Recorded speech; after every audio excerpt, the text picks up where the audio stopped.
সুপ্রিয় দর্শক, আসসালামু আলাইকুম ওয়া রাহমাতুল্লাহি ওয়া বারাকাতুহু। সবাইকে মাহে রমজানের শুভেচ্ছা। মন থেকে চাই সবাই ভালো থাকেন, সুস্থ থাকেন। আজকে স্পেশাল রেসিপি নিয়ে উপস্থিত হলাম। পুদিনা পাতার পেঁয়াজু, বেগুনি আর ছোলা ভুনা। সুপ্রিয় দর্শক, এই রমজান মাসে অনেকে আছেন যে সারাদিন রোজা রেখে আসলে ইফতারে যে মুখরোচক খাবার না খেলে তাদের ইফতার অসম্পূর্ণ থেকে যায়। এটা আমারও এরকম হয়। তবে স্বাস্থ্যের কথা চিন্তা করে আমি এবং আমার হাজবেন্ড আমরা কিন্তু টোটালি ভাজা পোড়া করি না।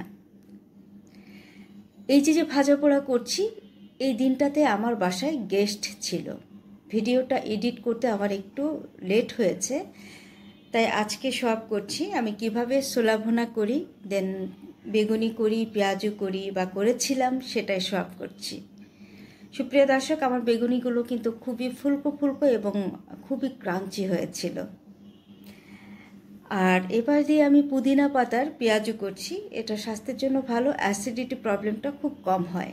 যারা নিতান্ত এই ভাজা পোড়া ছাড়া ইফতার করতে পারেন না, তারা আমার মতো এই রেসিপিটা বেছে নিতে পারেন, পুদিনা পাতার পেঁয়াজু।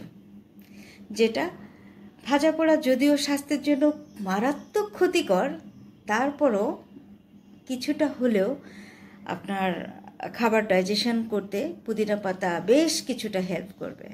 সুপ্রিয় দর্শক, আমি চলে যাচ্ছি ছোলা ভুনার মূল রান্নায়। প্রথমেই দিয়ে দিয়েছি প্যান, অ্যাড করে দিয়েছি গোটা জিরে, কিছুটা ভেজে অ্যাড করে দিয়েছি পেঁয়াজ, তারপর এখন অ্যাড করে দিয়েছি আদা রসুন পেস্ট।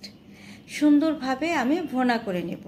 পেঁয়াজটা কিন্তু আমি খুব কম ভেজেছি, জাস্ট একটু সটে করে নিয়ে আমি মশলা অ্যাড করেছি আদা রসুন পেস্ট। এখন আমি অন্য মশলা অ্যাড করে দিচ্ছি হলুদ গুঁড়া, মরিচ গুঁড়া এবং গরম মশলার গুঁড়া। এই সিক্রেট মশলাটা আমার নিজের হাতে তৈরি।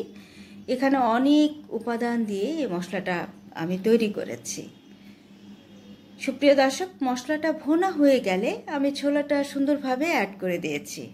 এটা এখন বেশ কিছুটা সময় নেড়ে চেড়ে ভুনা সম্পূর্ণ হলে আমি পর্যাপ্ত গ্রেভি অ্যাড করে দিব আর একটু সেদ্ধ হওয়ার জন্য। আসলে ছোলাটা আমি সম্পূর্ণ সিদ্ধ করে নিয়েছি প্রেসার কুকারে। নর্মালি ছোলা সিদ্ধ করলে অনেক ক্ষেত্রে দেখা যায় ছোলাটা শক্ত শক্ত থেকে যায়, ভেতরে তুলার মতো সফট হয় না। এজন্য প্রেসার কুকারে আমি সবসময় ছোলা সিদ্ধ করি। তাতে করে ছোলাটা খুবই সিদ্ধ হয়ে যখন মুখের মধ্যে দিবেন একেবারে মাখনের মতো গলে যাবে।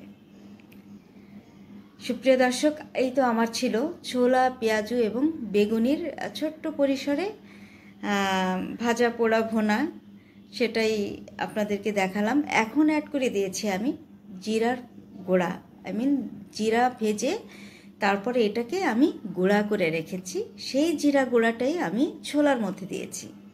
তো সবাই ভালো থাকবেন, সুস্থ থাকবেন। আল্লাহ হাফেজ।